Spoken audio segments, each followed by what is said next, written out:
Jag minns ju den tid du gav mig life billar yo. Nu vill jag kunna ge tillbaka allt jag inte kunnat ge förut. Det finns ju ingen annan där som kan stå här by my side, oh why. Sättet du rör på det får mig att dö för dig baby. För de här yardis, de vill ju bara dra ner oss. Men du är fett och vanlig.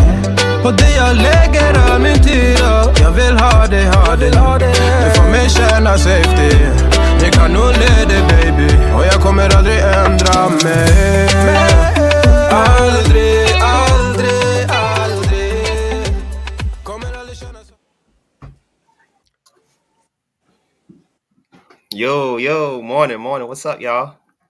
Good morning. Yo, Good what's up, morning, family? How Chief. y'all doing? Good morning, Dom. How y'all doing? Baba Kimo, how you doing? Let me get this. Feeling this Let me early get this, morning. let me get this logo out your face, man. Let me get this logo out your face. Okay, there you go. Yeah, man. Salute, Baba. How you doing?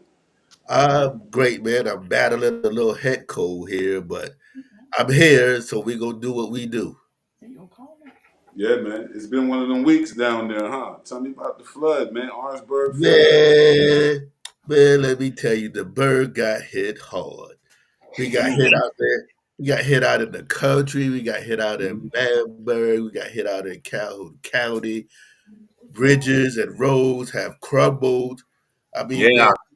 people talking about alligators floating down the street. They had to rescue some people over at the little Walmart PBS. with the Okay. with boats, man. People was bringing Yeah. their boats out. Yeah, I saw that on video, man. That's like crazy. Like I've never seen nothing like that. You know? Now, my house is over by the spray park. Mm-hmm. Yeah, I know Right where you at. now, you know where the Green Bridge is? Yeah, I know all that. Yeah. The water rose all the way up to the Green Bridge, man. And that's pretty high. That's pretty high, man. I mean, I was amazed. My block, my street, my front yard, and my backyard was flooded with water, and we had to evacuate. We had to evacuate from. That's so, what. Baba, was it caused by the rains or did like something break? Like No, the rain.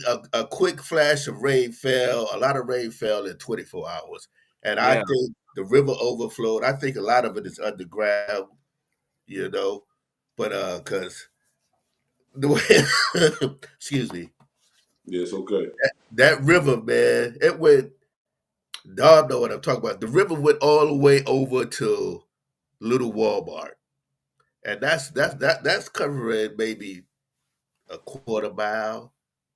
So it's pretty big, man. The water is still receding now.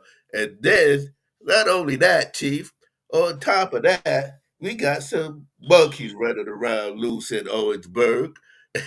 not at Owensburg. I heard about that. Not at Owensburg. They in Yamasee County. From They down there. What happened was they had and I don't know if they're testing or I don't think they're testing on them, but it was like 40 monkeys escaped. And I don't think they're aggressive or anything like that, but they're curious. So they're telling people, they're telling people keep your doors locked, keep your windows closed.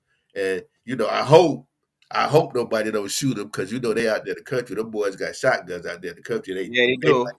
They might want to pick a monkey off or something. Yeah, they're going to be monkey meat. Hey, yo, I got Don on speaker right now. You reckon you can still... You still trying to get on, huh? Yeah, I got him on speaker right now, though, on the phone. All right, good. Brother Don, we're waiting for you, man. We're waiting for this conversation. Hey, how you doing? You can hear him?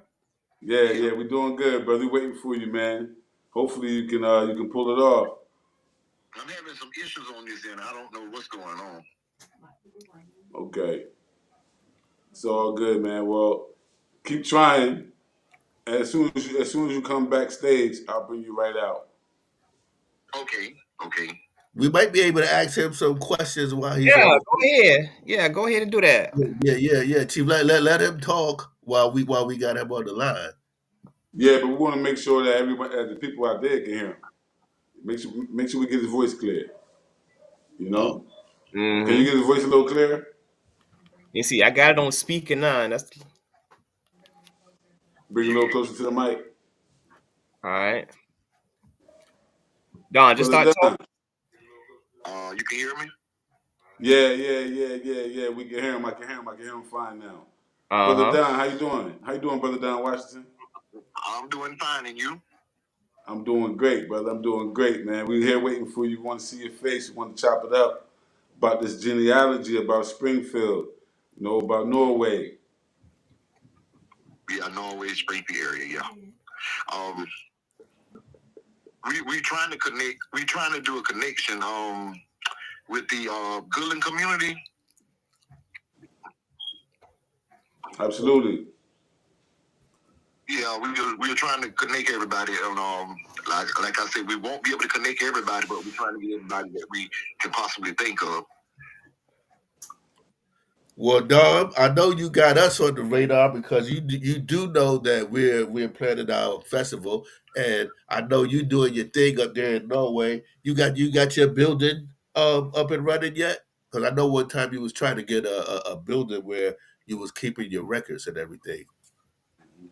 Well, actually, no, right now because we had a place, and the town won't fix the building, so we got to find another place. So I've been looking around and hadn't found anything yet. Now, let me ask you this, Don. Now, I know you worked at HKT, which is out there in Norway and everything, and I know you're related to the James family. I know you probably know my boy Cap. You know Kevin James, right? They call him Cap. Little short little brother, man. Talk a lot of trash. Yeah, that's him. Yeah. Yeah. Hey, man, we might have been to some of the same cookouts like a few years ago because if you know Cap, he used to always have cookouts in his front yard. Him and his wife Shantae and the children, his children, and his brothers Tony and Jody and them. I used to run with them boys back in the day, man. Wow, no, I didn't know that. I ain't gonna tell too many of my Classmates secrets. too. Yeah, I know 'em. I know the boys good, man. The Springfield boys. We used to be on Highway 4, on the G right there. What is it? Gramercy Road. Gramercy Lane. Now, Washington, what you Absolutely. know about about Gramercy Lane, man? That's the spot. Okay, I know a couple of people out there that I used to drive transportation for. Okay. Yeah, I think Cat Mother, she used to drive that the bus that was taking people to dialysis and everything because she used to take my uncle. She used to take my uncle to his dialysis meetings down there in I think they used to go from Orangeburg down to Santee for their dialysis sessions and everything. Right. She and I ran into each other when I first started there, and she introduced herself, and I already knew Shantae, but I didn't know that was her mother until we went to a cookout, and I ran into both of them together, and that's how I found out that was her mother. But her mother also has ties in Norway. She has That, family in Norway. now, Chief, the people we talking about when he say Shantae, that's Cap's wife. Cap's wife Okay. is Cap's wife is on the Cleckley side. Okay. Okay. She's related to us on the Cleckley side. The They Kentucky come from side. they come from Good Hope. Okay. There you go. There you go. Mm. Hey, Don, you talk about that country. I know what's going on out there in the country. I know you know. Go ahead and tell us what kind of discoveries you have made, brother. Well, I told you one time before about Caesar Hart. Mm-hmm. He was brought from Africa to here. I think it was to Lexington to Hope. I think it was, Mm-hmm. and they used him as a breeder. So he has a lot of kids and grandkids here. Well, I'll tell Yeah, you we're this. descendants. Well, all three of us right here, Dom, myself, and Bode, we all have connections to Caesar Hart. We're all Caesar Hart descendants. Yeah, we all Yeah. Caesar Hart descendants. Caesar Hart was my fifth grandfather, my five I'm times. I'm kin to him I'm most likely I got some type of DNA connection to him, but by marriage because one of his descendants married my second great grandmother's sister. Oh So wow. no, Okay, okay. yeah, So your And cousins, so you got cousins that's descendants. yeah, yeah, exactly. Yeah. We can't yeah, vote either way it go. But We yeah, yeah. all You believe Caesar, both. from what we got, from our own research of Caesar, Caesar was first enslaved at Hollow Creek Mm, Plantation in Lexington. Hollow Creek is it's a creek that flows right off of the Edisto. It is up there by Beaver Creek. Either way, I think the neighbors of the Harts was the Livingstons and the Pools. So mm, they were neighbors up there in Lexington, and that's where it all started at. We also found where Caesar Hart was being sold in the 1830s, along with over 150 other Africans, Oh because wow. John Hart, it was a man named John Hart. That's who actually held Caesar first. John Hart. That's where the Hart name come from. But when he died, his property, his estate was split up and sold because he was in debt. He died in debt. So a lot of them ended up with the Tyler family. A lot of them ended up with the Livingstons and the mm. Poole family, who originated with the Hart family over on Hollow Creek. Oh, okay, okay. Yeah, that's my lineage, Tyler, through and That's through. hmm They was all together, man. Yeah, I wouldn't be surprised if Caesar knew your ancestor Dom, your ancestor Samba. Samba. Yeah, most likely, most likely. right. If they didn't know each other, their children and grandchildren grew up knowing each other, and of course, descendants know each Right. Oh other. yeah, oh yeah. They also, I mean, I am a Caesar Hart descendant, but also my great grandmother is in that mix. Also, my Yeah. fourth great grandmother Sarah hmm Pedro. Those Mm, those are your early native born Mm-hmm. Africans. Oh Those are yeah, oh yeah. That whole those that are the whole area, earliest. Yeah, those are the that whole earliest. area, that whole area was like real African. yeah. Right. Like the people that was held by those three families, they was a Uh-huh. community together. And then when you go check the slave owners' families, they were all intermarried. The Livingstons were intermarried with the Pools intermarried with the Clecklys intermarried with the Jennings. They was Yeah. all intermarried. And so, of course, if they held us captives as enslaved labor, we lived in that general community together. They had to have known each other, even if they weren't kinfolk. Oh Right. yeah, yeah. Well, yeah, I'm pretty sure they definitely knew one another, and most of the times they probably worshiped together at the different churches, at the different revivals, because each church would do a revival. One Mm, church they would do a revival in June. Somebody else would do a revival in July. Somebody else would hmm do a revival hmm in August, and those hmm churches would congregate together, and that's how. And it was all family no matter Yeah. how you look at it, because I know like you got Tyler's from Cedar Grove, yeah. Yeah. you got some Don people up there at Bushy Pond, Mm, you got Cedar Grove, you got Hickory Hill, you got all these churches with different family members worshiping at these different places, but they were all kinfolk. yeah. Yeah. Yeah, yeah. I wanted to ask Brother Don if he still can hear us, man. I heard you say that Caesar Hart was a breeder, and that was something that we had basically assumed, but wasn't guaranteed about being the fact that he had 15 sons and 4 daughters that's known about. You could just imagine what's not known. The Right. question is, have you found any evidence to really validate that beyond the amount of children that he had? Actually, no. We were talking about it, and someone mentioned that to me. So we hadn't really put our hands on it yet. So we still trying to find some things out. So that's why I tried not to say too much about it. But I just brought it up this morning because of what you all were saying. Yeah, yeah, You in a safe space, Don. Talk about it. yeah. You in a safe. It's a good subject, man, because I want to talk about that. You know, right now we're into genetic genealogy, finding how the people of Orangeburg County and surrounding areas interrelate, and it's powerful because when you realize you had people like Caesar Hart, and you can imagine he wasn't the only one. You know what I Mm-hmm. mean? He wasn't the only one with a whole bunch of kids like that. If they're breeding him, they're breeding others. And so you just gotta, it makes you think about it because I seen a case where there was a brother who they used in that same manner, in that real sexually exploitive kind of way, just like just force him to make babies, and he got thousands and thousands of children down in Brazil now. This guy, I and read about that. Mm. yeah, Mm. yeah, Well, I can imagine how many descendants Caesar Hart has today. Um, right now, walking around and don't have no idea that they Caesar Hart babies. That well, is that is absolutely correct.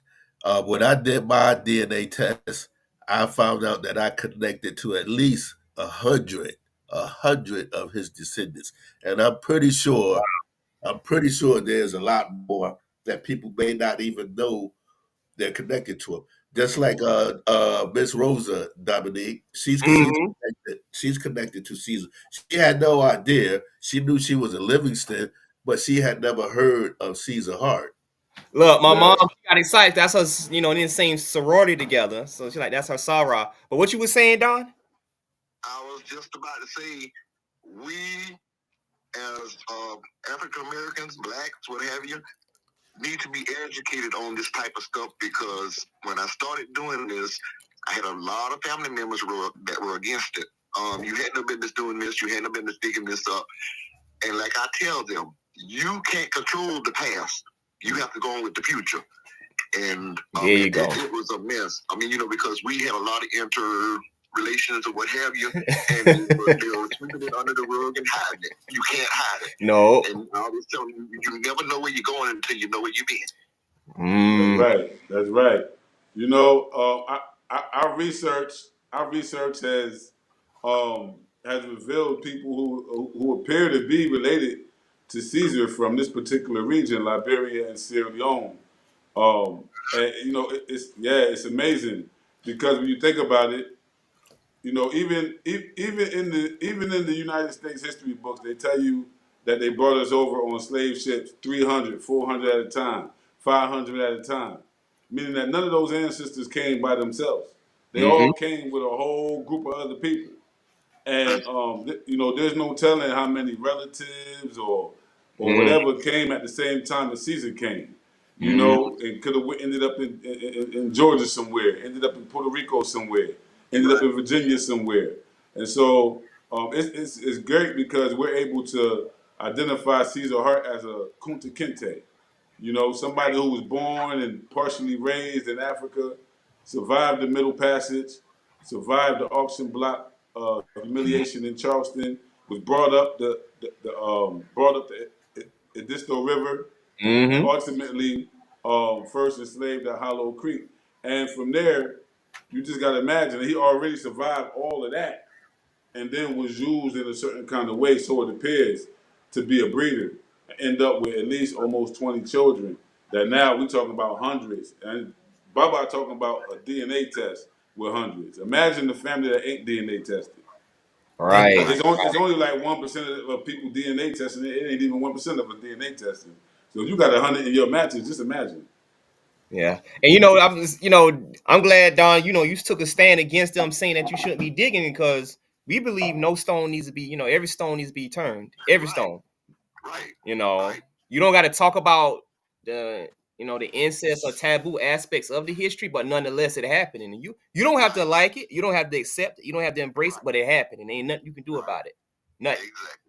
exactly. Yeah, it makes us unique.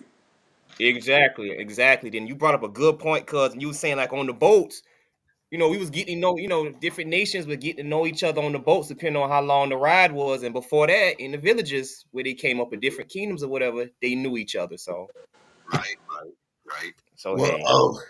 okay, I got another question for Don for Don.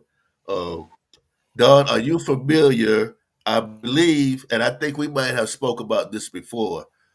There was an old slave cemetery on Highway 4 somewhere up around Aiken, Springfield. I believe you said that you wasn't far from there. You know what I'm talking about? Right, right.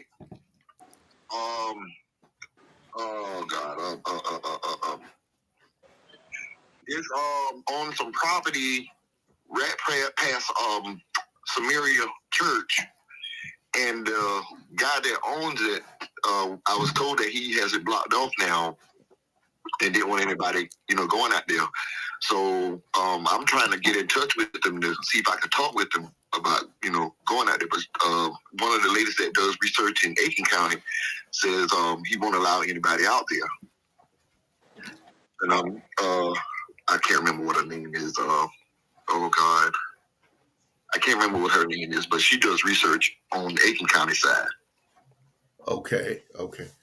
I wonder why he won't let nobody out there. Well, my Hmm. Mm-hmm. I wonder why. and Smyrna, we what's the name of that church? Smyrna? You said Smyrna. I believe that's Dr. Curry's home church. One of his Myrna, family home yeah, church. That's you have connections out there as yeah. well. I got connections over there too. Yeah. Yeah. I see Doc in the comment section. Was it Blasingale Cemetery?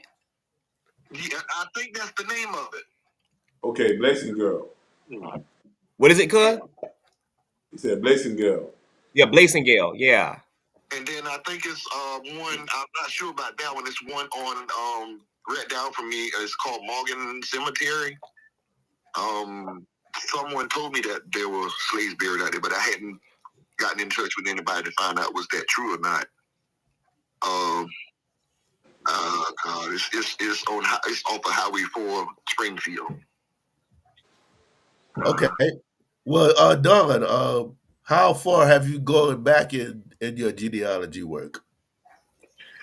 Well, on my James side, I'm at my great grandfather. We can't go any further back. I mean, we everybody's tried, and one came out saying his father was William James, but we're not sure yet. I mean, I can't find any more information on him. So, trying to get with other family members that have been researching to see where we need to go. But instead of going backwards, I've been going forward until I get that part straightened out. Then I'll move to the back part to get back to where I need to be with him. But I have, as far as I know, Stephen, our great grandfather Stephen James, right now has 16 kids. Wow. And we were told the James in Norway and the James in Springfield were two totally different sets of James. And when we researched it, we found out that all of them were related, even in the black. I was about to say that because I believe we have a shared cousin. Her name is Evelyn James, and they are connected to the Isaacs somehow. And my third, no, my second great grandmother is Isaac. She was related to the Jameses, and Okay. one of them, Chief, that was Philip who came to visit you. Okay, yeah. That's Philip's connection. Okay, Mendez. Yeah. It was Mendez. Yeah. See, Philip did his test for his maternal side, and his maternal lineage came from the Midday people, which Yeah. which is also Selena Isaacs. She's if that's his Midday lineage, that's also hers because she's on his maternal side. Yeah. Wow. I'm just absorbing that in. That's a lot right now. Oh yeah, well that's sort of like what we were saying earlier about the Livingstons. There was a sale. There was a Uh-huh. sale also with the Isaac family, and that's how they got into Springfield. It was a probate sale. Somebody died, and they just picked up the slaves and used them for tax purposes, or Mm, send them out to. Well, they sent them out as workers right. for different jobs, different positions, different plantations. What they did was loan us out. Yeah. Yeah. We found a lot of evidence of that. A lot of evidence of that. And let me tell you, most of those who had plantations in the area, they also had business and family members in the low country connected largely to Charleston. A lot of the people in the Orangeburg area, they also had family down that low country and had business down there too. So you're right when you talk about Us being loaned out, skilled men, masons and having some skills. We even thought that at first about Caesar Hart, because we said, man, how does he have all these children, all these different women, and they end up on all these different plantations? How does that happen? We were trying to figure it out. But like you said, that cell, when they die, it be in their will. How Yeah. Yeah. how to split us up. Even for marriages, they was giving our ancestors as wedding gifts. You understand? Then on top of that, you also had you know, the original Great Migration, westward expansion, where a Mm-hmm. whole lot of families from the Orangeburg area, particularly Aiken, Bamberg, you'll see that a lot of them had family who broke off and went over into Georgia, ended up in Alabama, ended up in Mississippi, and so those were our relatives that they took with them. Those Right. was kinfolk. Right. Exactly. I found them as far away as Louisiana. You Mm-hmm. know, Texas. Mm-hmm. Louisiana and Texas. Somebody got sold, or they was traveling with the slave master or whatever, and stayed out there, or like you say, they just got sold out to them sugar plantations. And them sugar plantations in Louisiana was no joke. That was some brutal work out there, man. But Yeah, imagine. yeah, we got a third cousin. She has no idea how she got family in South Carolina, Mm. and she never been to South Carolina. She was born and raised in Louisiana, but come to find Okay. out, we're like third or fourth cousins. And I was amazed by that. Man. I said, I ain't never been to Louisiana myself. So, Yeah. yeah, Yeah. how you get out there? That just show And, you, and, man. Look, and people. for, and for Right. it to be that close, like third or fourth generation, Yeah. which I would even go back as far as to say a fifth generation, that's not that far back. That may Yeah. be 150 years or so. Yeah. That's not that far at all. That's not that far at all. It just shows you how many stories get lost if we don't do the research and document. Right. But quick question, Don. What made you want to get into genealogy, man? Because I remember a few years ago, like your name was suspicious with your card. I got my aunt gave me your card a few years back, and I was like, "Man, I wonder what made Don get into this." Well, I had a cousin that attended Pleasant Branch, but she was a member of Pleasant Branch, which is now New Beginning. Mm-hmm. And she was curious, and she asked the question: were the James related to the James from Springfield and all about? And they said no, they were separate. So she left church Sunday and came to my neighbor's house, and she was actually in tears.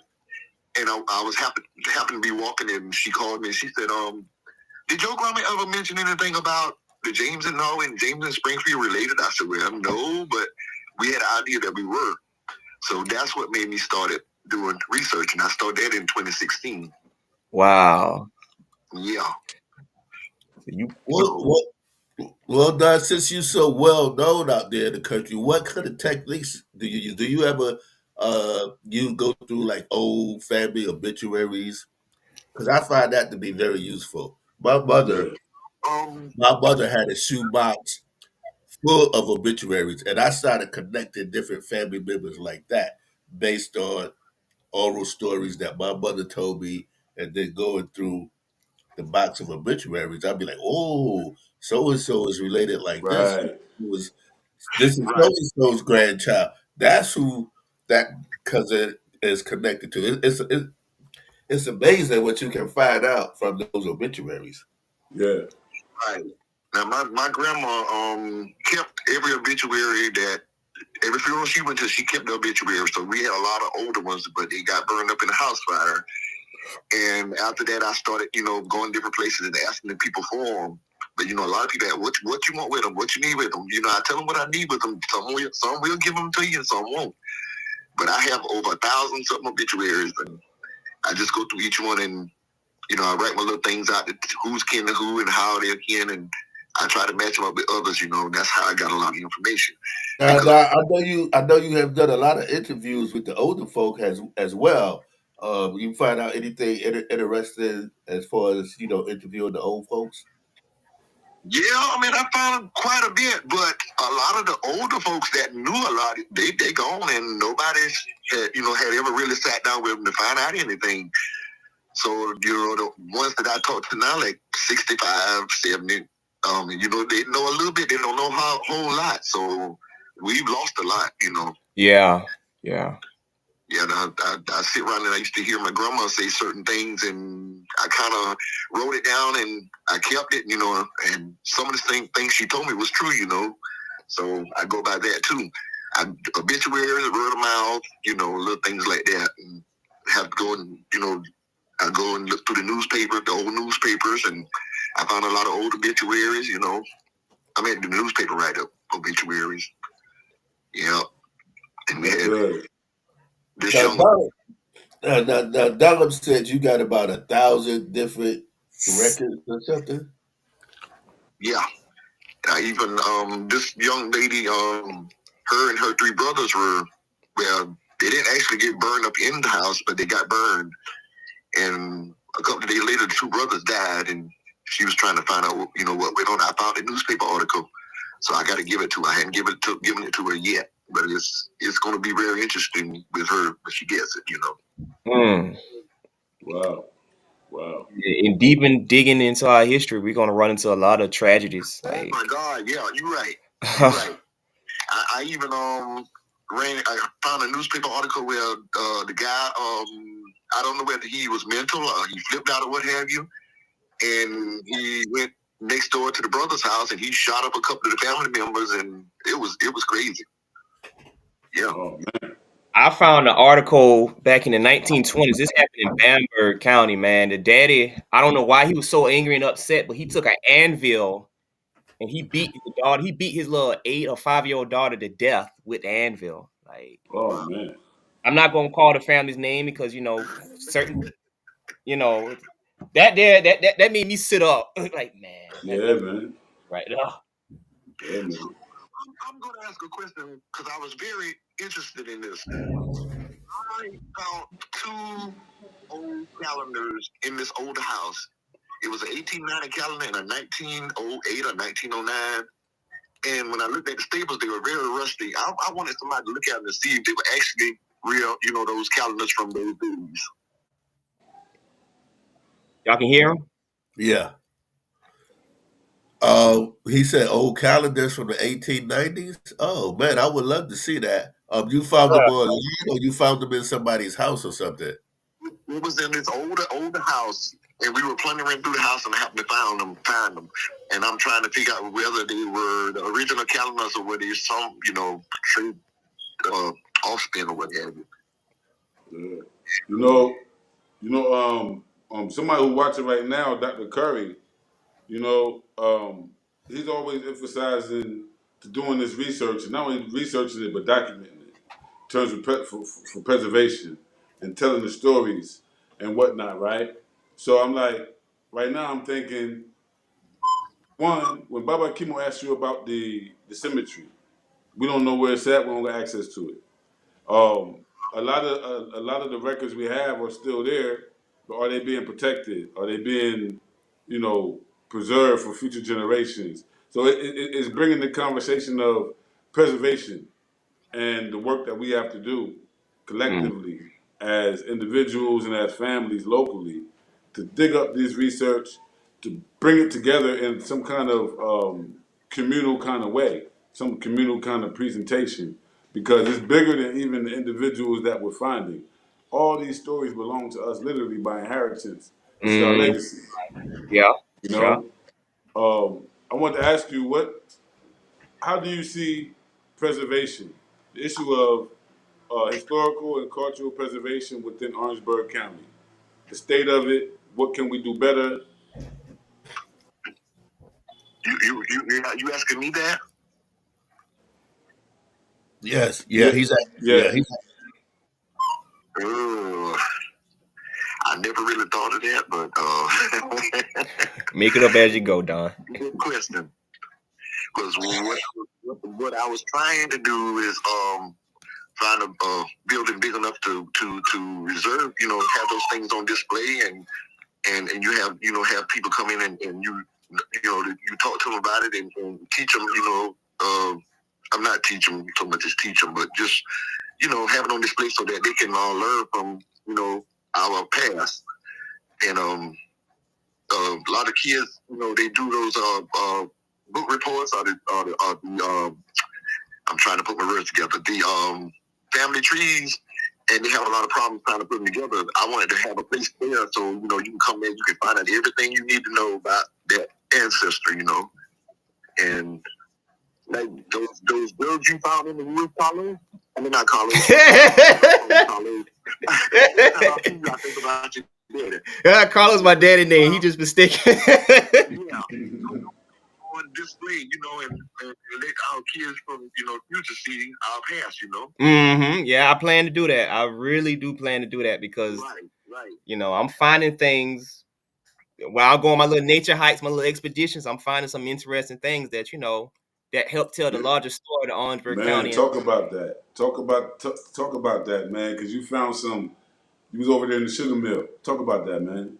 Yeah, like it's not too far in it's on our family property. It's not too far in the forest. Like it's just like maybe a little maybe 6-minute walk or whatever. And it's like this was from back in my second great granddaddy time. Him and his son used it. My great grandfather used it, to make grind up sugar cane or whatever. And they would have a donkey, because how my granddad explained it, because he saw it. They would have a donkey tied up to it, and he would walk around and around grinding up the sugar cane. Wow. I was telling you about that hill in the back of the woods behind my house. Yeah. I found out yesterday they used to gamble out there, and they used to play dice and all that good little stuff. And I found this big old pile of old time beer cans, and the jars were there. They were like moonshine jars, but they was all broken up. Wow. So I want to go back there again, but I got to wait till it get wintertime because I'm afraid of snakes. Yeah, and that's crazy because that jug I found at first, I thought it was a syrup jug, but then I compared it to the jugs we actually have. I'm like, no, this is not a syrup jug. So I let Dr. Howard Conyers look at it, and he's into the history of African American contributions to barbecue and moonshine distillery. He said, man, that's a moonshiner's jug most likely. The way it looked. It looks like something they would have used. And then my mom, when I first brought it out the woods or whatever, she was like, Dom, that's a moonshiner's jug. Roger, are you familiar with Highway 380? Not 389, 339. Or is it 332 from Norway to Springfield? Yeah, I've read on it. Well, we're down from what's the name of the road? Well, anyway, it's by that pond that you turn to go to Pleasant Branch. Right up on that hill, there's a cemetery, and it's got like 7 or 8 graves. But they I don't know if the people will let you go out and look at it, but I think they own the graves. My cousin said her friend's grandma used to live there back in the days, and she was mulatto. And they had white family and black family members, but they want to think that grave belonged to the landowners of Pleasant Branch. Belong to who? You might have known something about that. Who did he say they belong to? Say it again, Don. The land belonged to some Browns, but they somehow Pleasant Branch got the land. Pleasant Branch has the land now, but my cousin's friend, that was her great grandmama, and they were trying to find out who those graves were. I thought maybe you were familiar with that area. It does sound kind of familiar when you say Pleasant Branch, whatever. I think that has something to do with the Dean Swamp people. That would also connect you back to the Tylers.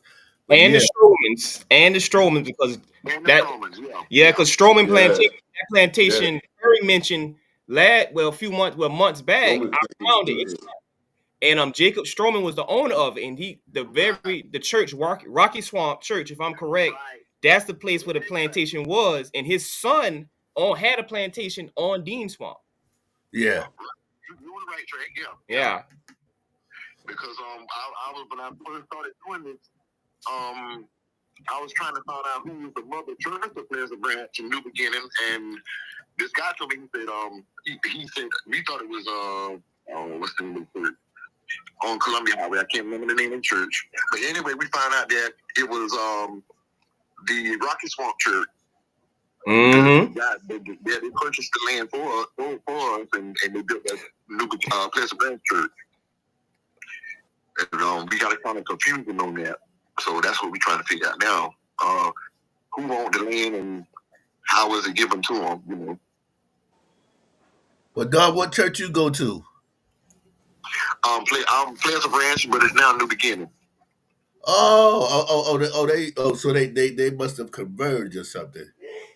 Yeah, it was Pleasant Branch, St. Stephen's, and they got a minister that came in, and I guess the budget was low, so they combined both of the churches and made it a New Beginning. Oh, okay. I know what you're talking about now. I'm kind of familiar with that. Yeah, the Strobers. Yeah, they were the big dogs up in that area. Yeah, I'm a descendant of the Strowman lineage through my great grandfather. But you know, those Strowmans up in Dean Swamp are related to the same Strowmans in Cope now. Now, Fode. Yes. That is Bakoli. He's connected. Okay. He's connected to them somehow, to the Strowman. The Strowmans, eh? Yes, sir. From Springfield. Yes. Yes. So, and just goes to show you, we're all interconnected. Let me ask you a question, though, right? Them Strowmans in Springfield, them white Strowmans, didn't they marry the Jennings in Cope? Yes, sir. They're our cousins. Those families intermarried. They are cousins. The Strowman, the Jennings man, he married a Strowman daughter. Yeah. And they had plantations. These people may have had several different plantations. They didn't just have one plantation. Yeah. Those plantations were family owned, but they had different names.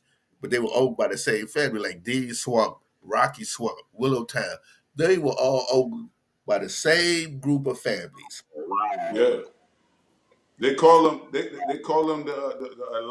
Allied families of Orangeburg. Yeah, I know. That's what they call them, the Allied families. I'm not gonna call the family's name, of course, but y'all know how Bowlintown got his name, right? It was named after George Bolin. Yeah. He married into a very prestigious, wealthy white family in the local area. I'm gonna let y'all play with that. I'm not gonna give the name out though. You know what I'm saying? Yeah. Bowlintown, they got that good food in Bowlintown. I know Aunt G probably go to Bowlintown. Aunt G love to go to Bowlintown to get Sunday dinner because they got a good little restaurant over there now. Yeah, they do, man. They do. It's a four-way. It's a four-way stop. Crossroad. They got a little restaurant there. Yeah. Used to be an old man there. They used to call him Geezer. And him, man, they make some good food out there, man. I mean, you get your money's worth. You go get you get Sunday dinner. You got enough dinner to last you till tomorrow. What you was saying? Man, you got to take some home. Oh, I do. We go there quite often. What you was saying, Don?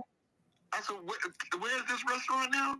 In Bowlintown, you know. In Bowlintown. Salt and Pepper. That's the name of it. Pepper? Yeah. Because she had a restaurant out here by us, and she left and went to Bowlintown. I'm mad about it. Yeah, that's right. Yeah, because it ain't been there that long because they had another restaurant and it closed down, and now they got this new place where they cooking at now. Food is good. Yeah, because it was just walking distance, and she left me, so now I had to find another place I could walk to. And then you talking about it now I'm mad about it. Oh boy. So what's the future for James Genealogy? Where do you plan to go from here? What do you plan to do with it? You might be able to connect with us, man, and when we do the festival and everything. Let you come out and talk about the James connection.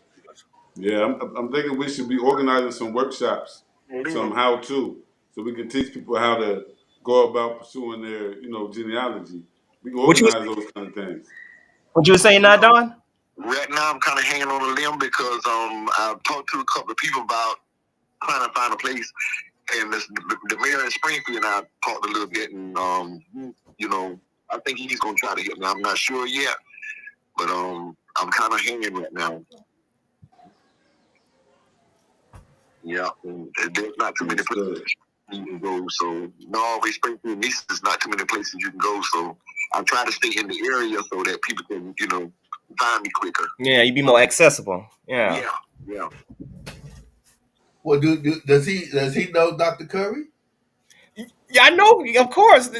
Don, explain. I'll let you talk. Yeah, as a matter of fact, I got a book I need to purchase from him, and I keep telling him I'm gonna get that book, and I haven't got it yet. Yes. More than one book out, so I'm gonna have to get every one of his books because some of the stuff that he had in one of the books I've seen, so I gotta get those books. You know, like I say, I love to read his stuff because when I read him, I can pick up, because I'm so familiar with the area, I can pick up small details. And Curry is also mixed in with us. We may share cousins with him. Darla, you may share cousins with him. Oh yeah. But yeah, that's his area. That's his expertise. And that's what he's trying to showcase now. And that's where you can probably come in there in Washington. That's where you can be the man up there in Norway and Springfield. Absolutely. Well, I'm anxious. I am anxious to meet him. I'm trying to get to meet him. I'm gonna meet him one day. I gotta get with him. Don, you don't remember him from HKT? Who? Curry. With HKT? Yeah, man. That's how I met him. My 8th grade year. He was my history teacher. You see what he said right there? He said, "Let's connect." Let's connect. You know what it is? He was at HKT, and at the time I was at Springfield Elementary, so that's why I didn't get to meet him. Oh, okay. Yeah. He was at Springfield Elementary. So by the time I did get to HKT, he probably was already gone. Right. I did not know that. Yeah, man. That's how I found it. That's like Curry. From that day on, Curry was like kind of like a hero of mine, man. Like he got me. Oh, wow. I always was into history, but I was kind of getting sidetracked for different stuff, my reasons. But he helped reignite that flame in me, man. And hey, the rest is history now. Right. Yeah, man. Exactly. Now, Don, are you saving all your interviews on a flash drive or a computer or something? Because I know you do a lot of interviews. Right now, I'm doing everything on paper right now because I'm trying to wait to get established before I start doing anything else. Okay. Yeah, what I do now is I put all the information I have in books. So if you're a James and you're like me, I'm a James and a Washington, so I'll do the James book and a Washington book with that information in it, and then I go on from there. Now, James is your mother's side of the family? The James is my grandmother was a James and my grandfather was a Washington. Okay. That's because I don't know. I know a lot of Jameses. I don't know too many Washingtons out there though. Yeah, that area we're not sure yet, but someone told us that area is part of the plantation, and they stayed on that dirt road in that area. So we trying to figure out if that actually the plantation, because when we walk that, you can find a lot of. You ever been somewhere and you see a house that was built before, and you could see the little square thing with the brickwork to hold the house up? Mm-hmm. I done been there. You can find a lot of those. Yeah. So we are assuming that that's where the plantation was, that was also. And it's a lot of wells back there too. Oh yeah, you got to be careful back there because I had a cousin that was walking around. He fell into an old abandoned well, and we had to get the fire department to come all the way from Orangeburg to come out there to pull him out. And he was down. He might have been down there in that well maybe about 4 or 5 hours before we even knew he was there. He was just walking along out in the country, up under some trees, and fell down in the well. Oh wow! Yeah, you got to be careful because we got a well. We used to use it to give water to the goats and stuff. And man, I used to look down there and stuff, and I would help bring the bucket up. I like, boy, you fall down there, boy. We had a dude that was that was planting his own sugar cane and harvesting it and everything. And everything he used, everything he used as far as plowing and stuff, he used that donkey. And he died back in the 89s or the 90s. And I think they have a newspaper article of him. I got to see if I find that one. Okay. Yeah, his last name was Bell. And he was kind of popular around here with the Sugar King. Yeah, my grandparents most likely know him, knew who he was. Probably so. Yeah. All the major African American farmers in the Norway, Nice, Springfield area, they knew him. So, are you familiar with the Yawns in North? Yeah. The young. That's dumb people right there. The Yawns. I'm related to him. Yeah. My great that's another three-way connection that we have with the Young family because my great aunt Laura Cleckley, she married she married Young. Mm-hmm. Yeah. Oh, okay. Mm-hmm. Matter of fact, there's a I ain't gonna call it a location out of respect for the family, but there's a picture of my third great grandfather and his wife, and he was a Yon, because the picture, you could tell it's a picture from like the late 1800s or early 1900s, because they looking straight into the camera, and they didn't smile in their pictures too much back then. And I think that was that Yon man. Was it John Wesley? Huh? Was it John Wesley? No, it would have been Glenn. It would have been Glenn Yon. I done heard that name before. Born 1863, between 1863 and 1868, died in 1926. He buried out there the Bushy Pond. Okay. Mm-hmm. I remember that name. Yeah. Yeah, that's another old family church, Bushy Pond. Oh yeah, yeah. I gotta go grave hopping out there soon. Yeah, look, that's the one thing about genealogy I'm trying to break myself out of, is the grave hopping thing, because I don't mess with graveyards, but hey, y'all, they can't do nothing to you, man. I know. I was always taught, don't worry about the dead on the living. They're the one calling you out there. Yeah, they might be calling me out there. As long as I don't hear him calling me, I'm good. Hey, man, that's how I found the old Good Hope cemetery. Now, check this out. I was riding out of the country trying to find a cemetery, and I knew I was going in the wrong direction. Well, I didn't know I was going in the wrong direction, but the ancestors actually led me to the old cemetery, because they said turn around and go back in this direction, and that's how I found Willow Swamp Road and the old Good Hope Road. That's how I found it. The ancestors led me to it, and when I got out there, I started reading the different inscriptions on the different grave markers and everything, and I was like, oh, they go Uncle so and so, they go Aunt so and so, they go cousin so and so. All the old people, that's where they're at on that Willow Swamp Road. Wow. Yeah, I gotta go grave hopping there also, because I haven't been out there really yet either. But I think they have a new cemetery somewhere. Good Hope? No, as far as I know, they still burying people out there at the old cemetery. Oh, I was told that he had might have had a new cemetery, because I've been to one funeral out there a while back, but I never been back, so I'm gonna have to go out there and check it out. Okay. Yeah. But I saw the church. Is that the church across from it? The old church?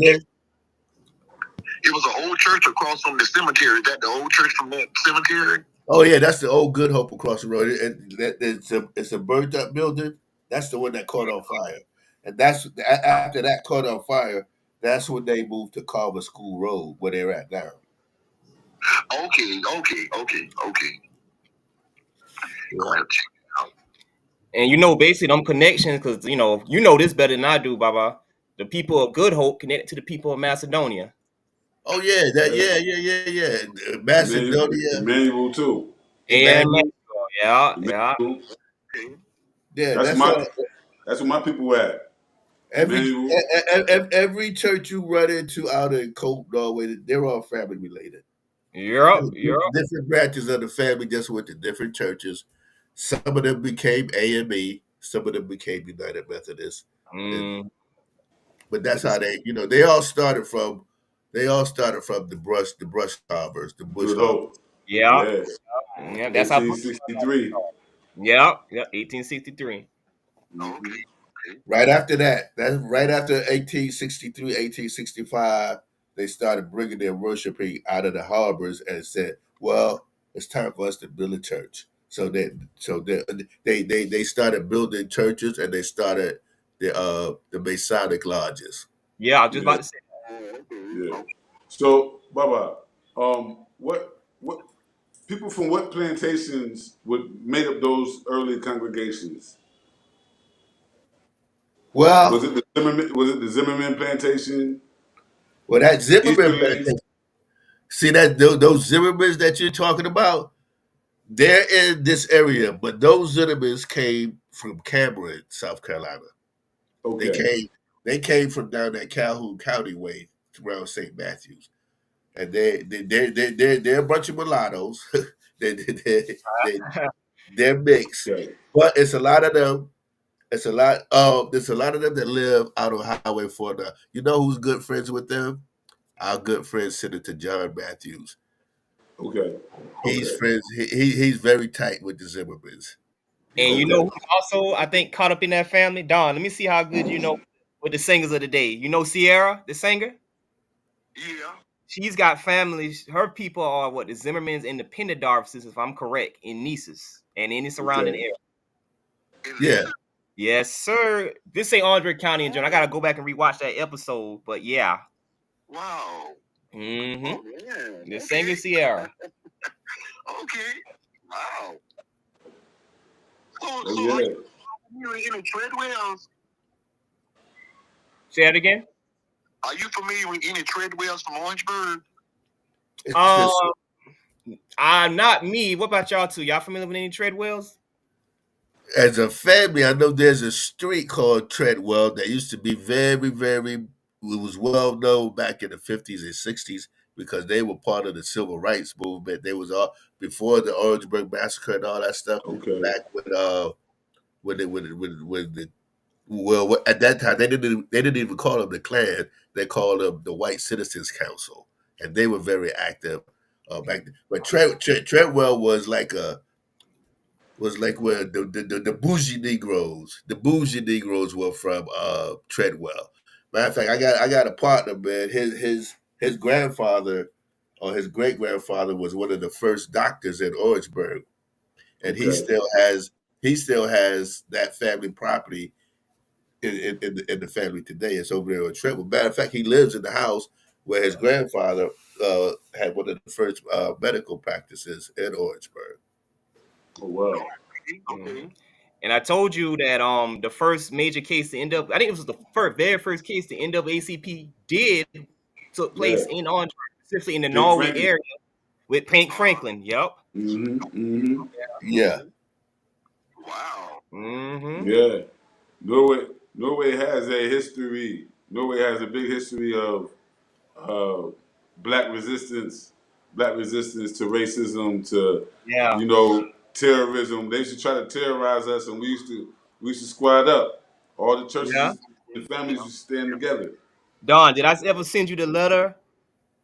Send you a screenshot of the letter called the it was like the Negroes of Cope was sending a death threat to all the white people in the neighboring areas. If you do anything crazy in Cope and all of the Nice's areas, we gonna kill you from coast to coast. Did I ever send you that? I don't think you sent me that. I will have to send you that. Like that's just the idea, regardless if they were gonna do it or not, just the idea that they had the boldness to write a letter to do And that delivery. And and delivery. and deliver right. Like, Yeah. Well, It was signed. It was signed the Negroes of Cope. yep, the Negroes of Cope. hey, Oh, okay. most of the families I know from back then kept a shotgun in the corner of the house. Oh wow. They kept a shot. My grandfather kept a shotty in the house, 12 They was gauge. abusing us out there. They had Oh a yeah, whole bunch of lynchings out there at the turn of the century. Like they was Yeah, like the racial war was serious out there. It was serious out there, man. They really yeah, was trying to destroy us. Usually we talk about the bad parts like the massacre. We talk about Orangeburg massacre, but we don't talk about when the the resistance. students stood up at what's it called Voorhees College down in Bamberg. We don't talk about the times when we stood up and stood our ground much, but Orangeburg had a lot of those showdowns, throwdowns. about Yeah. our freedom. Even in Norway, the 1903 race riot, after they had lynched the Charles Evans, like Yeah. Mm-hmm. I wish I could know the names of the men or even women who stood up in that. I know one of them was last name Donaldson. They stood up and they surrounded the town and they had guns and everything. Like the governor at that time had to get the militia to come to Norway and, as they can say, regain control of white power. Yeah. Yeah, yeah. Yeah. They said it was like 300 of us, ain't it? 200, Yeah. 300. It was a lot. It was a lot on them, boy. Yeah, yeah. I got a photo of Norway when they were plentiful. What's that again? I have a photo of Norway when it was plentiful, like the buildings and stuff like that. Oh, wow. Yeah, they tore a lot of those buildings down, so it looks kind of empty now. I'm gonna have to send you a copy of it. Yeah, because my grandmama, my grandparents in general, they be telling about the different stores in town. I'm like, that's unfamiliar to me because what I grew up seeing was different from what they grew up seeing. You know Yeah. in small places that look like a bank, Yeah. like a hotel, a bank. The stores were all alongside there. Wow. Yeah, they were all down to the railroad track. Wow. Yeah. It's the same way. When you see Cope, they say that Cope is about to be, is about to lose its township status because in South Carolina, once your population reaches under 50 people, they take your township status. So Cope is about to lose it's about to be off the map. Oh wow. Yeah, I wonder if that happened to Edisto because Edisto was its own township back in the day. Because when I would look for my Stevenson ancestry, my second great granddad and his daddy and mama, the Connors, guys, you know what I'm talking about. They lived in the Edisto township. So I'm wondering, did they live in the nation as a town once? Well, like you said, what I she think did. that's called, ain't that Cordova? Ain't that over there where Yeah, Cordova is at? that would be known as Cordova, the part of Cordova and part of Cope, like that Edisto. Because back, they was using townships, so the Edisto township and the Union township, that would be like Cordova, Cope, and parts of Yeah. Edisto. Yeah, Oh, okay. you're right. Okay. That's like the Willow township. That was like the much larger Norway area. You want to get technical. Mm-hmm. Right. Yeah. Yeah. Mm-hmm. Norway at least have another name before that, wasn't it?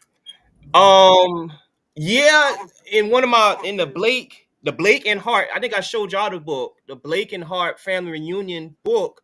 I think Norway was it called Hickstown? Yeah. I think it's called Hickstown. Yeah, Hicks. Yeah, Hicks. Hicks. It was called Hicks. Because some lady was telling me something about North and Norway and something about they changed the name because of the train accident, or it was almost a train accident or something. I didn't hear about that. That's new to me there, but yeah, it did have another name. Yeah, they said they changed the name because they almost had a train accident or something like that. I can't remember exactly how she said it, but she was an older lady. I said, I never heard of this. I never heard of it. Mm. Yeah.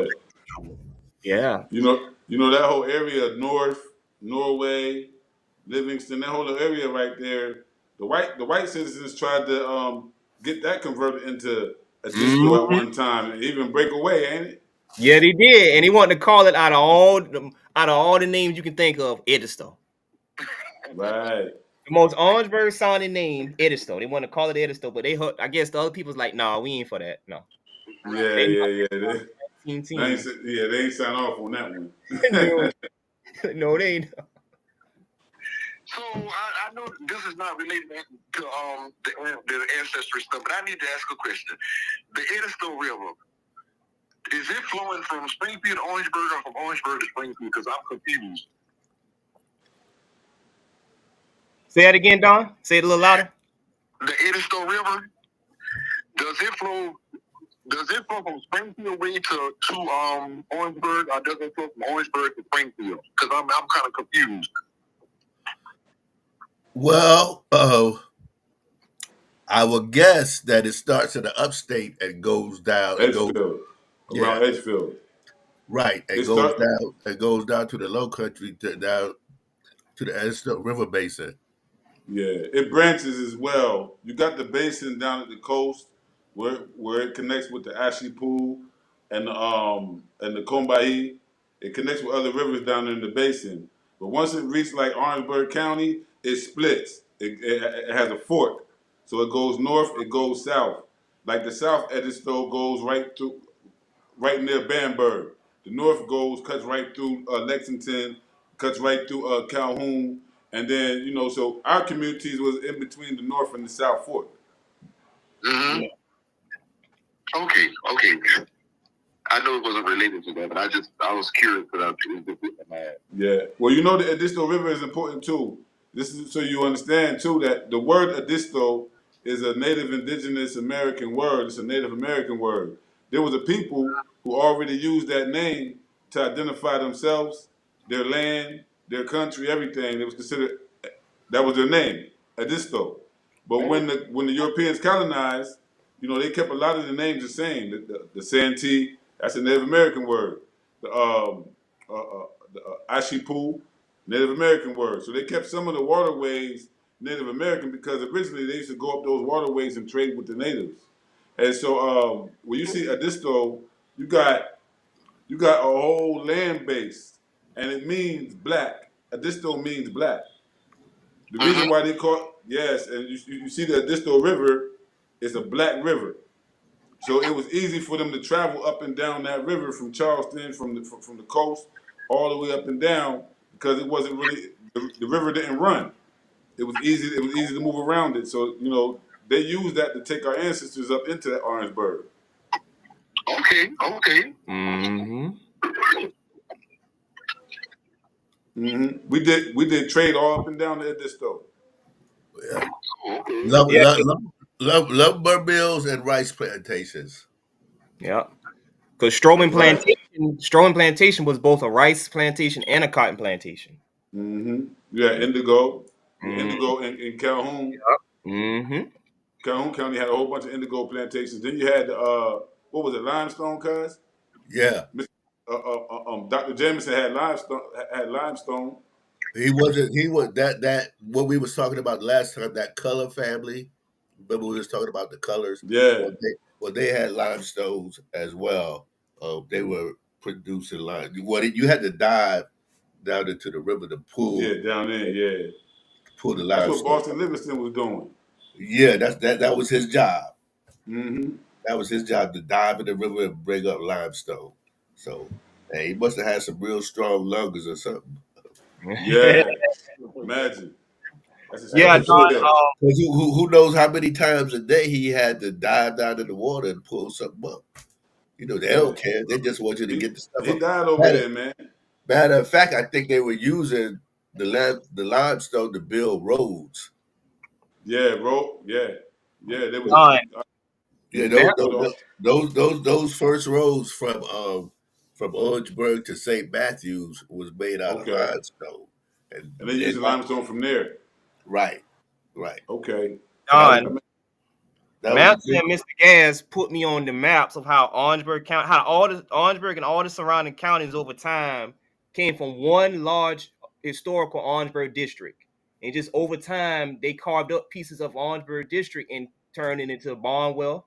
Then Barnwell, you got Bamberg, and then Calhoun County and different places. Aiken, Edgefield. Aiken, Lexington, Allendale.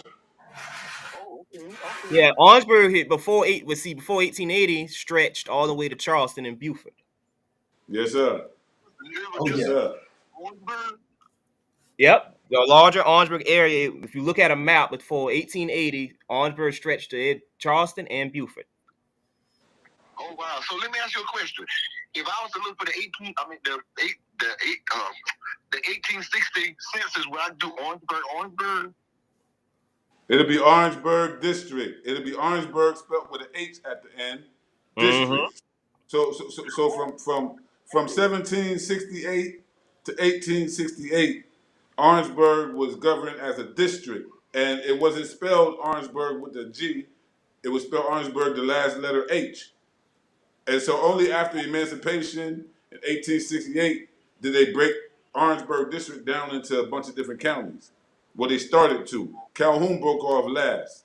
Mm-hmm. Wow.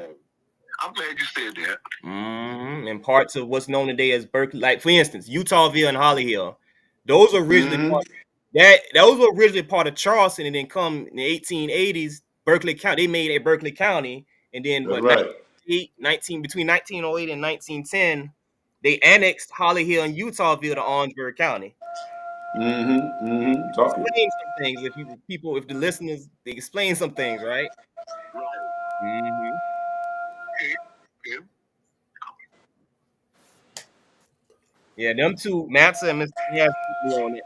Credit goes to them for introducing me to those maps. Okay. Well, you learn a lot from maps. The maps will give you an idea of where your people are. Yeah. I gotta get a chance to meet him too. Yeah, they put me on that. But I'll send you some copies, some screenshots of how the map changed over time off this site I'll be on. Okay, cool. Yeah, it's important. You know, the geography is very, very important when we're doing the genealogy, because if you go back and check, you know, Aiken may have been Orangeburg before a certain point. Mm-hmm. You know? And so, like when we say Caesar Hart, for instance, right? Caesar Hart was technically originally enslaved in Lexington County. Originally. But back then it was called Orangeburg District. So when we check the records, it say he's from Orangeburg. But today you will say Lexington. Or you might even say, because in his latter years, in his later years, he was down around Aiken. Yeah, he got moved around for sure. Okay. Matter of fact, I think he was in that Hopewell community. Well, I know the Hopewell community in Aiken. I know that's where one of his sons, William Hart, lived. William, yeah. He lived in the Hopewell community. So Yeah, what I about think Agrippa? William. Agrippa and them had connections to Springfield, ain't it, cuz? Yeah. Norway, Bush upon, because was it you, Massa? I think it was you. You found the church when it was donating, I guess, to be donating annually to the church back in the 1940s. Agrippa Hart was right to my second great grandfather Nelson Holiday. Like his name is right next to him for Bush upon. Right there, yep, Bushy Pine. Yep, right next to his, including other last names: Hawkins, Bells, Tylers, Greens, you name it, they own there. Yeah, man. I send all that to you, Don. Oh, okay. Yeah, definitely. Share the Yeah, information, man. Make sure. Well, that's what we need to do. We need to collaborate and share some information, and that would make things a lot easier. Because Mm-hmm. never know. I may know something you don't know. You may know something I don't know. Right. Yeah. It's the small details that you have to pay attention to. Like a detective. Hey, Chemo, you know it'd be nice, Chemo, if we can have if we can get together once a month out there, man. Just genealogists, just black genealogists. You know what I mean? Get together and swap information, have lunch. You know what I'm saying? Just to Yeah. build that kind of relationship. Well, I mean, I got time now. I would love to ride out there with Don is and walk around that cemetery and see what's what. I was just looking at somebody posted something where they had some wood carvings ornaments in these old black cemeteries. Okay, yeah. It's Brother Ross. That was Brother Ross down in Savannah. Right. That's very interesting, man. Look, oh yeah. when y'all go out there to that cemetery, I wouldn't mind coming with y'all. So just in case something go crazy, I ain't the only one out there by myself. Oh yeah. You got to go in a group now. You got to go in a group. We can run around like Snoopy and Shaggy, man. Yeah, I hear you, bro. Don't go out there with the wind blowing and you can't hear anything, and somebody come and tap you on the shoulder. Cause that's what happened to me. Say what? I was out in one of the cemeteries one winter, and the wind was blowing. And if somebody calling, you can't hear for the wind. And he got me tapping me on the shoulder. Oh my God. No. That reminds me of the story of when what's her name, Miss Myra Davis, when she wrote the book Cornbread Soul, and I remember she came on when that was last year, right, guys? Yeah. So that story about when she was in the cemetery around Utahville, man. I was watching that late at night. I had some shivers going up my spine, man. Oh boy. Yeah, Yeah, man. man. I'm trying to break out of it. I'm trying. Cemetery, holy ground. That's Yeah, holy you're right ground, about man. that. It really is. It really is. Yep. Well, Let's see here. So I wonder what's coming next out there, man. Are there any events or any like community culture events that happens in Springfield regularly, like once a year, something that people could go to? No, not really. There's not too much going on in Springfield. Other than the Governor Frog jumping after Easter, that's my own thing. yeah, y'all got the frog jump, and you got the chitlin strut. I don't think we're gonna have one chitlin strut this year. Ain't that over in Springfield, the chitlin strut? The chitlin strut. Sally. Isn't Sally? Sally. I think it is. Yeah. But that's something near Sally. Mm-hmm. I don't know if they're gonna have it this year or not. As far as I know, they're not. Yeah, politics and stuff involved in that. I ain't gonna go into details. Right. Exactly. Mm-hmm. Hey, somebody mentioned the Stevenson family. Yeah, they're my people. Yeah, All right, who somebody- mentioned that? They're like one of your people right here. D. Stevenson? Who I don't. Yeah, see, He the said somebody Stevers? mentioned the Stevenson family. He said, and Coke. Yeah, they're my people. Them my mama, great. All them they're Stever sons, but the Stever sons are connected to the Stevensons. Okay. Just the last name got, somebody, my great grandmother put an R in it. Yeah. Okay. Happens And a lot. Coke. Yeah. Oh, yeah, we talking about Coke.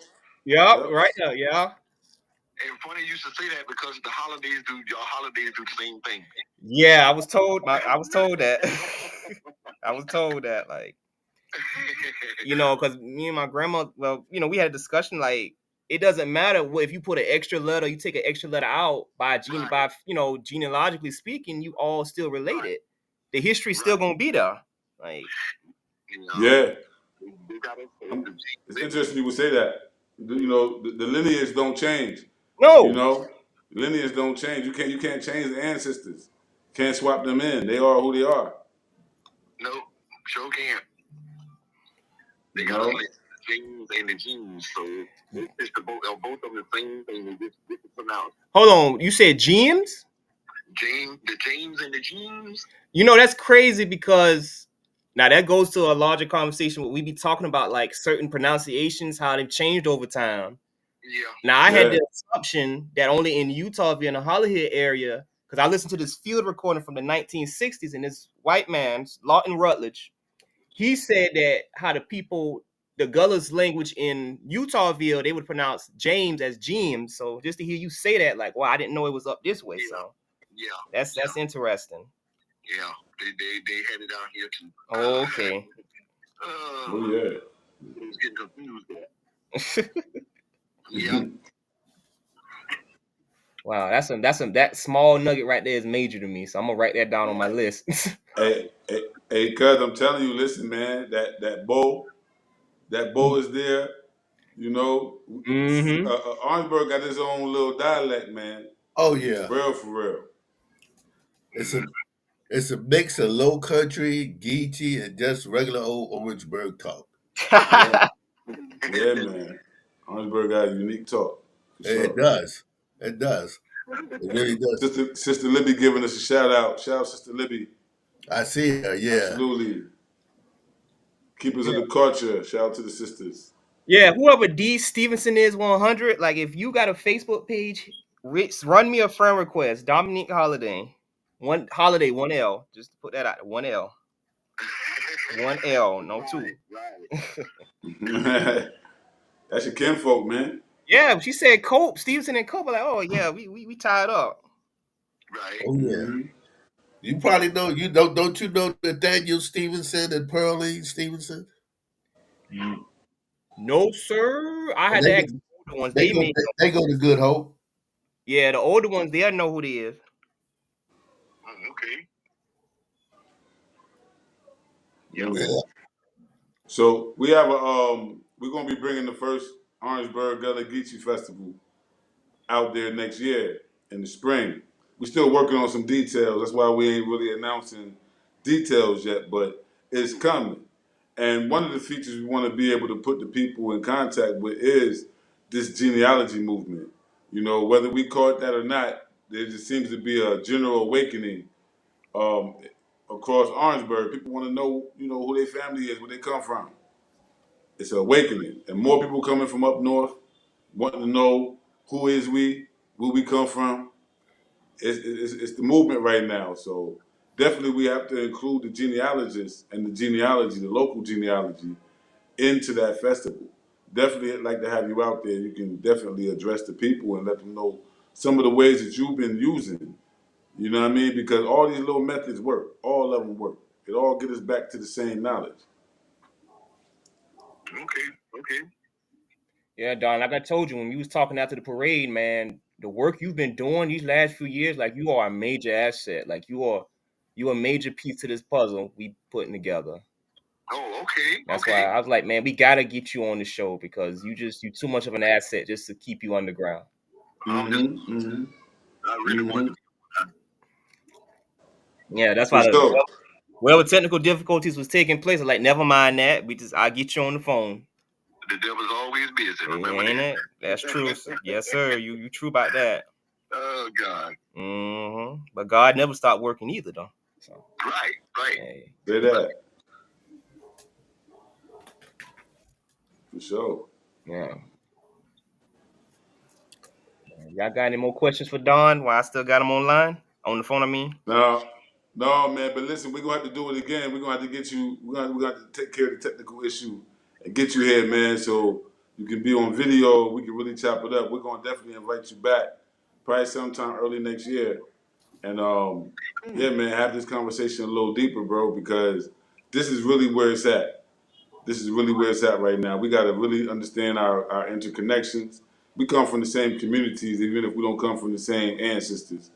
And so when when we see the county, you know, we all belong to that, no matter where we at in the world. There's so many Orangeburg descendants around the world, and those of us who are digging up, you know, the genealogical information, we're leading the way. We're leading the way. So as when people come home to find out who they are, we're able to direct them. So you know, I wanted to appreciate you, just you know, accepting the invite and also the work that you do. Appreciate the work that you do, man. Keep it up. I sure appreciate you too. Thank you so much. Yeah, man. Yeah, man.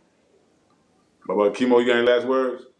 Man, I'm about to. I got to go take some medicine for this cold here, man, and chill out the rest of the day. And yeah, well, we'll be in contact with you, Don. I mean, I really do want to come and see what kind of records you got, and all that. Share some of the stuff I have with you. Yeah, for sure. For sure. We gotta do that. Hey Don. Yes, sir. Yeah.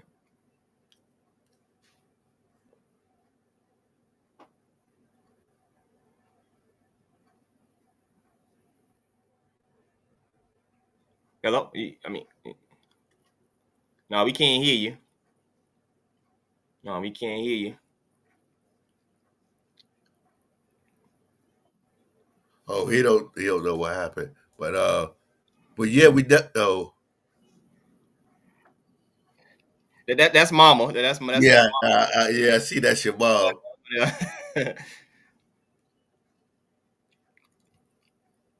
Oh, okay. mm-hmm. Yeah, Yes. I'm pretty sure she may know Nathaniel and Pearlie Stevenson. Yeah. They're older than me, so Oh, okay. Well, yeah, my granny probably know him. yeah. Yeah. But yeah, I think we have come to the end of the show. Yeah, I think so too, man. This was a great, as usual, another great episode, man. Yeah. Yeah. I don't know if Teeth is trying to come back in or what, but Yeah, because he was trying to tell me something. I don't know. Yeah, this was great here, man. Like I was excited to get him on. I never, regardless of technical difficulties, just got to get him on and just let him talk, man, because he's doing amazing work. Like yeah.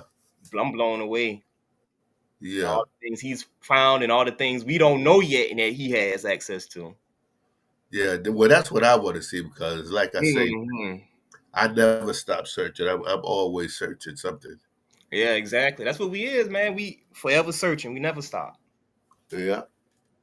You know. Well, I don't know what's going on, so like I said, y'all join us on the next episode. We gonna do it again in another 2 weeks, and hopefully we'll have some exciting guests and can keep this conversation going.